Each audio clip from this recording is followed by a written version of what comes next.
লা ইলাহা আগে ইল্লাল্লাহ পরে, আগে তো নফি পরে না ইসবাত, আগে তো কুফর সরাতে হবে, শিরিক সরাতে হবে, জাহেলিয়াত সরাতে হবে, তাগুত সরাতে হবে, এরপর না আল্লাহ তাআলার তাওহীদ বাস্তবায়িত হবে। লা ইলাহা ছাড়া ইল্লাল্লাহ হয় কিভাবে?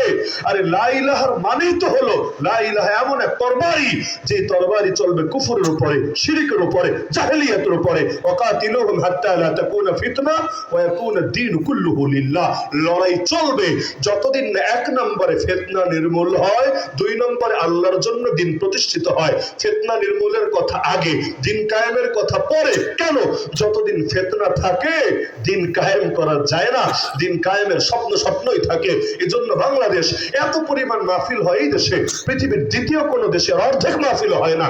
এত মাদ্রাসা, এত মেহনত, এত কিছু, তারপর ইসলাম কায়েম করা যায় না। কেন? কারণ যায় না। কুফর শিরিক জাহেলিয়াত গুলোকে এমন এমন জায়গায় এস্টাবলিশ করে দিয়েছে, এখন যতদিন পর্যন্ত ওইগুলারে বিদায় করা হবে না, শুধুমাত্র ভালো জিনিসের দ্বারাই সমাধান আসবে না।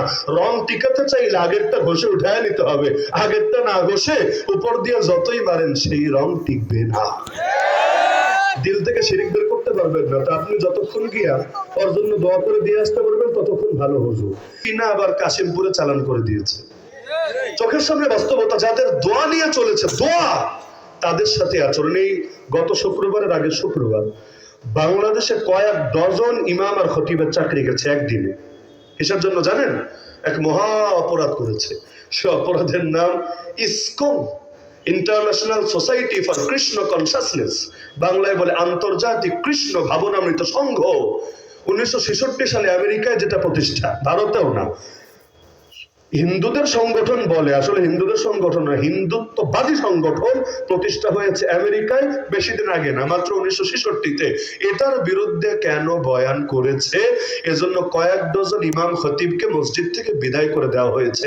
আমার তো এটাই মাথায় ধরে না, ইসকনের বিরুদ্ধে কথা বলায় মসজিদ কমিটির কলিজায় লাগলো কোন দুঃখে?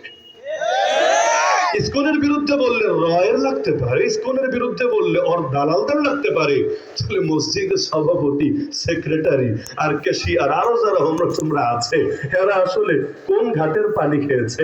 যদি ওই ঘাটের পানি না খায় ওর কলিজায় লাগলো কোন দুঃখে? এক ইমাম সাহেবকে তো এত পিটিয়েছে সভাপতি, এত মারা মেরেছে, ভাবতে পারেন? তার পুরো শরীর রক্তে লাল হয়ে গেছে। আর কুষ্টিয়াতে এক ইমাম সাহেবের বিদায় করেছে। আলহামদুলিল্লাহ, একটা চালাকির কাজ করেছে ইমাম সাহেব। যোগ তো এখন আপডেট, প্রযুক্তিকে ভালো লাগলে কাজে লাগালে অনেক ফায়দা পাওয়া যায়। এখন যুগ আপডেট হয়, প্রত্যেকে এক একটা সাংবাদিক। এখন প্রথম আলো ডেইলি স্টার লাগে না, তোরা নিউজ কভার করবি না, করিস না, প্রত্যেকে এক একটা সাংবাদিক, নিজেরাই নিউজ কভার করে নাই। ইমাম সাহেবকে কমিটি বলেছে আসরের আগে গাড়ি বস্তা